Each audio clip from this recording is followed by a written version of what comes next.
Good morning, folks. On today's Rebel's Edge, a massive market meltdown continues, making the second half of summer quite the pain for traders and investors. We'll cover what's going on in all the market action on today's Rebel's Edge.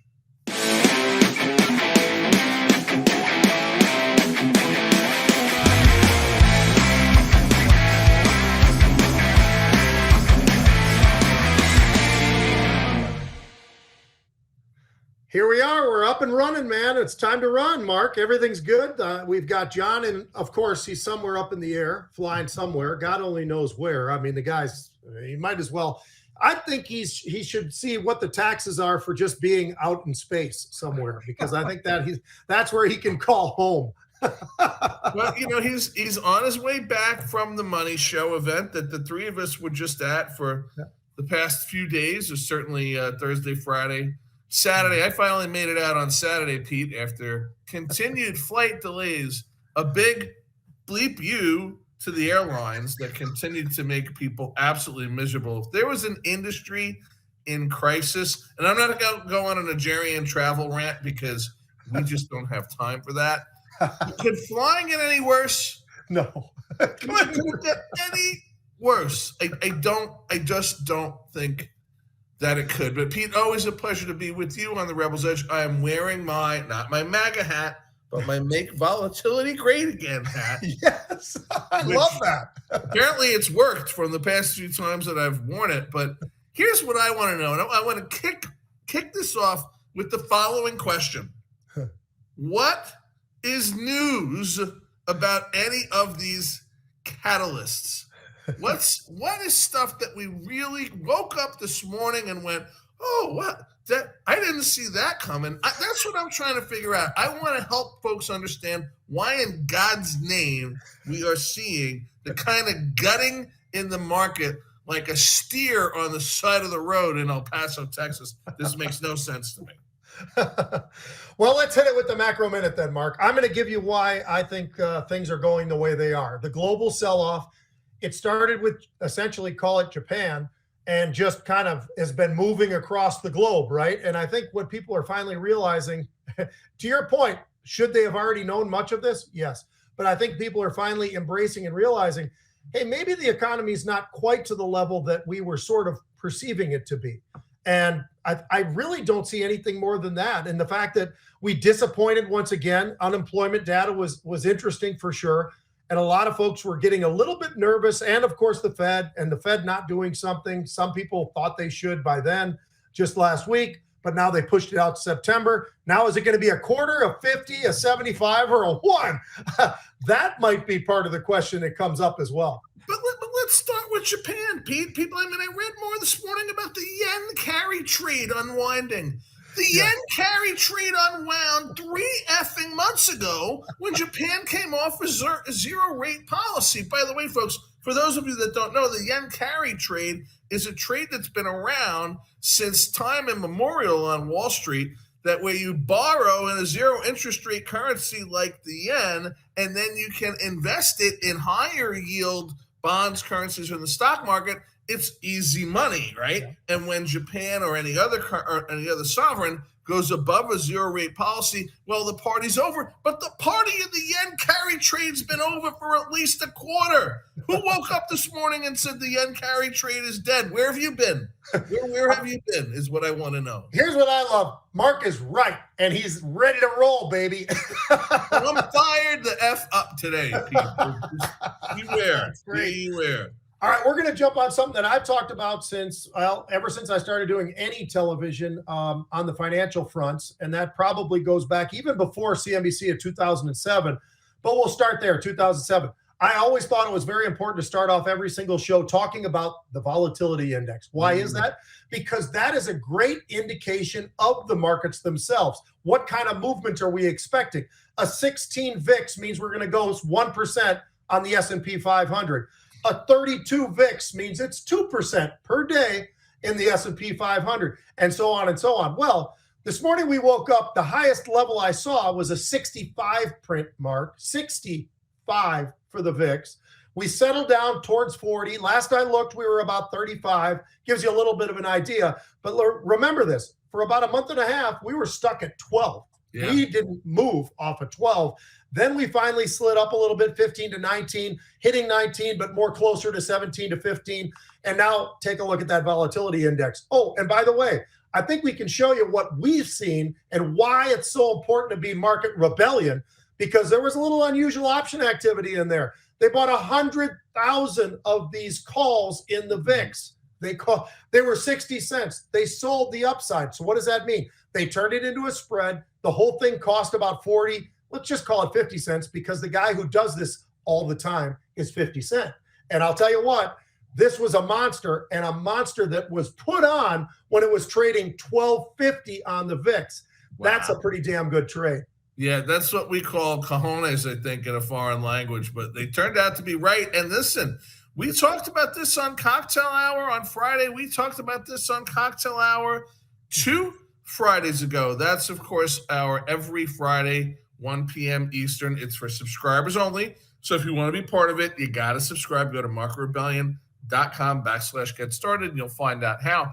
But we talked about this. We had a lot of our traders at Market Rebellion on Friday saying they were even, on Thursday, telling a lot of people in our subscriptions to get ready to be selling into the open on Friday and see that continue this morning. And it sounds like it's because we're so freaking good at our jobs, folks, and we are, but it's also because if you watch the major indicators, if you watch the VIX, things like what Pete's talking about, you can see the freight train a-coming, as Johnny Cash said. I love that. Anytime there's a Johnny Cash reference, it's deserved. I love it. Only all right. Show. We're going to start off now with some of the stocks that we're looking at that we find very interesting today. Kellanova, one of them. It's a spinoff of Kellogg's, right? Mm-hmm. And that's why you see the K that looks the way it does. Well, there's a company out there by the name of Mars, who Mars is attacking. If you see this below here, Mars is attacking. How are they attacking? Well, they've decided that they want to maybe potentially at least have a buyout here, an acquisition here. This could be a monstrous trade because of the fact they are one of the largest privately owned companies in the world. And we're talking about a $27 billion food industry acquisition. I would say that's a pretty nice size. And matter of fact, they're right at 52-week highs. Stock range is 47 to 75. They're looking at 75 plus, and a full day of average trading that was already eclipsed in the first hour of trade. Gives you a little bit of an idea of how crazy this thing is. Matter of fact, they didn't just eclipse it, 3 times normal volume within the first hour. So gives you an idea that people are buying into this. They think this is probably going to happen. I say it like that because they don't always have to happen, Mark, just because there's a bid out there. But the likelihood would probably be very high. Yeah, and I think the other thing that this speaks to really briefly, Pete, is on the value of those tried and true and evergreen consumer brands that people tend to turn to, that people tend to trust when they need to make harder decisions in times when their dollars are stretched. And we're going to talk about that on the show, of course. So I think good timing for this transaction. My bet is that this will actually happen. Yeah, I'm right there with you. Next up, let's go to one of the biggest, baddest there ever has been and continues to be, Apple. So Apple is, anybody who's been following it closely, we've been watching this thing. It got up over 200. It got up a lot higher. It got up to 230.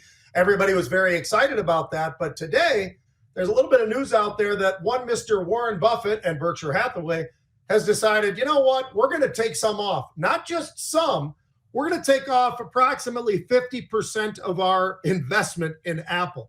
Now, I don't know exactly why that is, Mark. I can make some speculative thoughts of why I think that's probably happening. For me, real quick, I'll just say this. I don't know that he's in line with the CEO and what things have been going on. I don't think it's necessarily a negative thing, but at the same time, Apple has been behind the curve more often than they've ever been. In my opinion, Apple's always been up there at the front, and now it feels like they're behind. So that might be it. I'll also say this. Not bad timing by the Oracle. And when I look at Apple trading at a 30-plus PE mark, when its standard PE over the last few years has been a little closer to 22, 23, that's price to earnings, folks. That says a lot. They have great earnings, so think that I think that's negative. But when you really look at Apple right now, they have lofty levels, and that's where guys like Warren Buffett say, you know what, maybe my money should be somewhere else because there's better opportunity somewhere else. I think that's what's happening. Pete, this reminds me of a conversation I had breaking up with a girlfriend recently when I said, listen, it's not you, it's me. Okay. That's what Warren Buffett said to Apple here. This was part of a larger sell-off of other stocks in the portfolio, a massive hoarding of an even existing insane cash hoard. What the Oracle is lining up to do, I don't know. It may be the fodder for a James Bond movie at some point in time. I have absolutely no idea.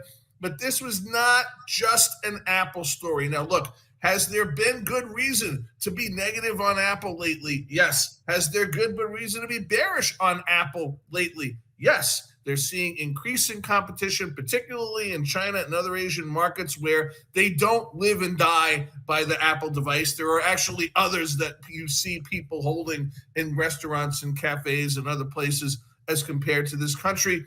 You're seeing cost increases. You're seeing a lack of new, big wow products and features. The last Apple phone upgrade was like, well, now you've got from a 4-camera to a 5-camera, and your pixels go from 3 zillion to, I'm like, why? I'm not going to spend extra money on that. But here's the thing. I am still not prepared to count Apple down and out for one big reason. They have yet to launch that great AI thing, right? I know they took a toe in it at the last developer day, but they have yet to announce a must-have AI application that all of a sudden with one mouse click, hopefully it's not a CrowdStrike mouse click, but with one mouse click, we will all be using that AI application. And when that happens, you're going to see Apple's dominance come back. So a really interesting story, but a lot of blurred lines, as the song says, as to the reason why this sale was made by Warren Buffett. Apple intelligence, not artificial intelligence, Apple intelligence, as they say, because they can do anything they want, Mark. I mean, it's absolutely impressive the way they can navigate through things and everything. And by the way, from here on out, we're going to call that the George Costanza trade. It's not you, it's me. Not you, it's me. So anyway, really, really interesting just to follow that whole storyline. Next up, we've got Nvidia. Now, talk about interesting. They made the split. They got down to 125, got all the way back up to 140 in a hurry. And ever since then, Mark, it's kind of been mostly on a pathway down, mostly. Yeah. And today, it was not just down, it was all the way towards 90 before it recovered. And you can see a little bit of a bounce right there. Started to recover a little bit to get back up over 100, call it 101. Still down anywhere between 3 and 6%, depending on the moment that you look, because this thing's been moving around. It was down, as you can see there earlier, completely different than it is right now. It's definitely recovering. And why was it down so hard? Well, there's a lot of different reasons. The AI chips smuggled by China, that's kind of an interesting trade. I mean, that's not just about what they want to do with it with AI, but also from the military standpoint. All of this could be a very big negative, and it could certainly stand out to be something that would be something that I think everybody would be a little bit nervous about. Also, you've got design flaws that are coming that could affect Meta. It could affect Google. It could affect Microsoft.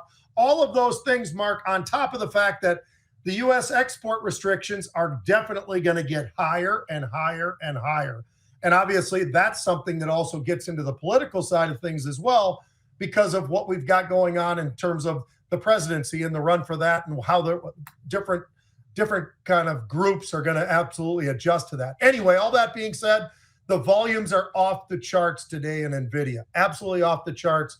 They already traded more than 2.5 times a normal full day in the first half of the day. So wild run for Nvidia. Yeah, for sure. And look, Pete, I'm just reading some of the parts of this story, but there's no indication that Nvidia itself was behind this corporate espionage of chips being smuggled into China. You wonder, when we have how many thousands or tens of thousands of Chinese nationals crossing the border illegally during the current administration, what they were here doing. Were they bringing technology back to China? Were they doing things like this? Well, yeah, it's entirely possible that was what was going on. So do not blame Nvidia for that, as far as what I'm reading in the story. Will there be design flaws as new chips and new technologies roll out?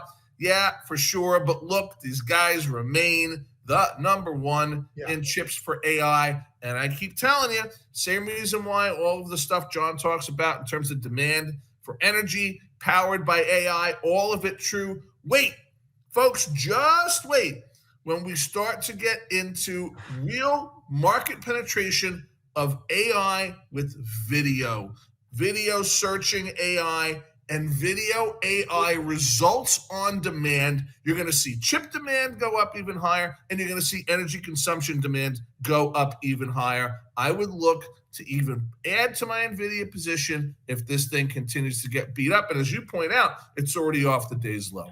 Yep, off the day's low, starting to make a move. You know what's also doing really well today because of the negativity in Nvidia? AMD. Keep an eye on that one, folks. Up about 4 to 5% right now, which is telling you, hey, maybe there's going to be enough pressure on Nvidia. Maybe AMD starts to step in there a little bit. That's the interpretation. I'm not saying that's right, but that's certainly what people are interpreting. That's a big move in that particular category. All right, crypto stocks. Crypto Mark got absolutely hammered. I mean, hammered. It wasn't more than a couple weeks ago we were over 70,000, right? When you're looking at Bitcoin. Today we hit 50. So that's a pretty significant move. Now, the last I looked, it was somewhere closer to 54,000, 55,000, but nonetheless, still off, still getting hammered, and it's affecting everything. It's not just Bitcoin itself. It's Ethereum, it's MicroStrategy, it's Coinbase, it's CleanSpark, you name it. They're all getting hit. Now, some getting hit even harder than others, but certainly this move in Bitcoin to the downside, I think on the low side of it, it was down maybe 13, 14%, Mark. I mean, you want to talk about a lot of folks hitting the doors. And then Peter Schiff is out there talking about MicroStrategy saying, hey, look, Saylor, you can't hold this thing forever. And I think Saylor so far wins that, though, because by holding how he has held for so long, absolutely has definitely helped that company in a big way. The fact that they have the investment that they've had, the run that they've had. Yes, it's going to go up, it's going to go down, but this downward move is pretty big. I don't know how long that lasts, but I trust Saylor because he's done a pretty damn good job with that money. Well, certainly as between Saylor and our friend Peter, who by the way, lives so closely in the same island that they could have had that conversation yelling across a golf course, which is entirely possible is what might have happened there. A little insight, a little TMZ on the Rebel's Edge here for you this morning, folks. But I trust Michael's opinion on it more so than perennial gold bug Peter Schiff. But look, this could very well be, Pete, a buy the rumor, sell the news continue on the Bitcoin convention in Nashville. Trump showing up, all of a sudden becoming a Bitcoin and crypto nationalist, perhaps looking to add support from the crypto and the DeFi community. I think he'll hold true on some of those promises and commitments. You got J.D. Vance, the vice presidential pick, who is a big Bitcoin hodler. If I remember correctly, he's got at least $500,000 in Bitcoin in his disclosed portfolio. So I don't know exactly what's going on here. Watching it carefully, taking a few slings and arrows myself to my crypto portfolio.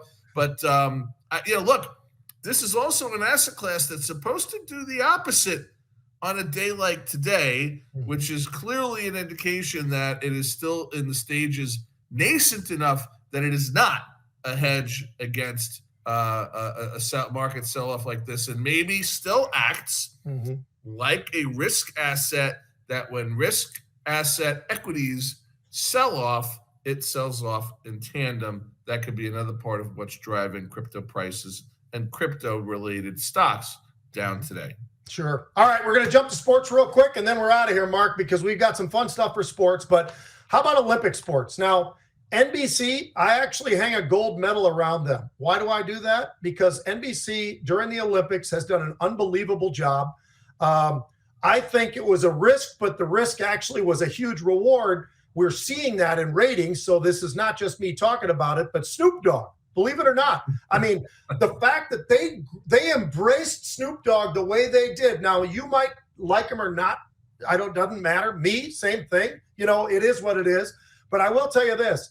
The ratings are only up 79% from the Tokyo games in 2020. Now, granted, we had the pandemic, we had all those types of issues going on. That shouldn't have affected the viewing as much, but we are seeing numbers, Mark, that are absolutely extraordinary. 34 million people watching in prime time. This is good for not only for NBC, but also Peacock, obviously. U.S. dominating the way they are is always good for viewership here in the United States because the dominance that they've had, the world records that they've set, whether it's, you go to the track, you go to the swimming, you go to anything, gymnastics, men's, women's, whatever. We are getting gold medal, and silvers and bronzes as well. It's been unbelievable. And the swagger that Paris brings to the Olympics, right? I mean, there is something special about seeing the Eiffel Tower, seeing all the things that are parts of Paris that really stand out. I think that this has been a home run for them. What about you? Yeah, I mean, listen, John, I think you too. We love Snoop. There was that famous point in time when I think Snoop tweeted that one of the two of you should take over as the CEO of, I forget what company it was. It was said live on CNBC, and John and I were actually in LA at the time and furiously texting with one of Snoop's handlers who we happen to know through some bizarre combination of events, and the Snoop and Martha thing. And by the way, big shout out to Martha. We had an incredible dinner on my birthday in Vegas a few nights ago at her New Bedford restaurant. That was incredible. And thanks to her for making us feel so special and like the celebrities that we're not, but clearly she likes to think that we are, which is an amazing thing. And to see that the ratings have been as high as they are, notwithstanding that, let's just say, fumble on those opening ceremonies. I'm glad to see that people decided, let's not boycott the Olympics in general and then actually watch the American team and all athletes from all other countries suffer from what was some very poor decision-making on the part of the Olympic Committee. But it's definitely been very good must-watch TV. All right, last thing we've got, real quick, NFL quarterbacks. Now, Mark, I'm going to put you in the position of being a GM. And if we've got that picture, I've got a picture of exactly who I'd be pointing. There it is right there. For anybody who doesn't know that, the guy number 9 right there, that's J.J. McCarthy. He's a Michigan kid, but he actually grew up near me in Chicago, where he was 26-2, I believe, as a starting quarterback locally at a Catholic high school, Nazareth, and then went to IMG, went undefeated. Then he went up to Michigan, and I think his record over 3 years as starting, Mark, has been absolutely extraordinary. But I'm using him as an example. You and I are GMs, right? So if you have a first-round draft pick, second-round draft pick, and I even believe a third-round draft pick, they should start. That's why you drafted them so high. All these elite athletes that are out there, right? I mean, everywhere you look, there's a guy who's faster, bigger, stronger than the last guy, and it's incredible. So when you make those decisions, those guys got to be on the field. I got to tell you this. If I'm drafting Caleb Williams, number 1, he's got to be on the field. I can't wait 2 years for him to sit behind somebody else. He's got to be on the field and ready now. So I just wanted to point out why I think certain guys should be out there. If you played on a terrible team, great example, New England Patriots last year and the Giants, quite frankly, last year, stunk, right? Offensive lines weren't very good. They gave up nothing but huge numbers of sacks. The quarterback's in trouble all the time. That's a little different story. You've gotten the piece that you need, but if that offensive line and those receivers aren't at the next level as well, you need to figure out how you're going to play that guy and if you're going to play that guy. On the other hand, Chicago Bears were 7-9 last year or whatever. They were a very good team. And I look over at the Minnesota Vikings, same type of thing. Vikings had one of the better offensive lines. They got 3 receivers that are all elite receivers right now. Great running back. They picked him up, Aaron Jones from the Packers. And they get a quarterback, 10th pick in the draft, highest pick ever. If you do that, that guy's got to start. He can't sit and wait. He can't sit behind a guy named Sam Arnold, who actually got drafted by the Jets, unfortunately, Mark. He was terrible when he was there. Then he went to Carolina. He stunk when he was there. And now we've got him at Minnesota. Now, he was the 3rd or 5th pick in the entire draft. He's not the guy. The guy is J.J. McCarthy. So my thing to you is, If you're the GM, you can't treat these guys with kid gloves. You have to say, look, you need to make the strides to get you ready for this season. This season. That's why you were picked so high. We've got the offensive line to protect you. We've got all the other players around you. But my question to you is, do you agree, or do you think that the quarterback needs to sit down and watch guys for the next 2 or 3 years while he's just taking his money in and he's not getting hit and he's doing nothing and he's putting a dip in during practice and everything else? What do you think? No, I mean, this is a layup, Pete, even for me. This is not how you treat a quarterback. This is not how you treat even the early draft, rookie quarterbacks. And I think it's part of a bigger issue, a bigger tendency in the NFL to put these quarterbacks in harm's way less and less and less. I mean, look, be judicious. Don't use your top players as much as maybe you would in the preseason. In the regular season, it's okay to have a little bit of conservatism when it comes to not just letting your best and most expensive athletes get hurt, perhaps, for no reason or for not as good a reason or as regular game play, but having them sit on the bench, looking at Instagram and texting their wives. This does not make any damn sense to me. And since we're on it, and it's been a few days since, I have to give a shout out to my home team. I'm talking, of course, our favorite, the New York Jets, who graciously had my family and I at training camp day. It was an amazing experience. Got to meet and spend time with a lot of the top players. Not one of them, wink, wink. I'm talking about you, Aaron Rodgers, but that's another conversation for another day. Aaron Rodgers is going to be good, man. He looks like he's healthy. Whatever he did seems to have worked for a guy who's older, and it's an older man's injury, right? Your Achilles. Yeah. So I think should be happy, because I think he's looking, at least right now, pretty good. Pretty damn good, actually. He is. We give him crap because we love him. He's going to have a great season. Absolutely. Well, thanks a lot, folks. Really appreciate it. Mark, thank you for making the time. I know John's always flying somewhere, and you're nice enough to join us, which is great. And it was a lot of fun. I'm looking forward to the next time as well. But until then, we'll see you tomorrow, Tuesday, 1 p.m. Eastern.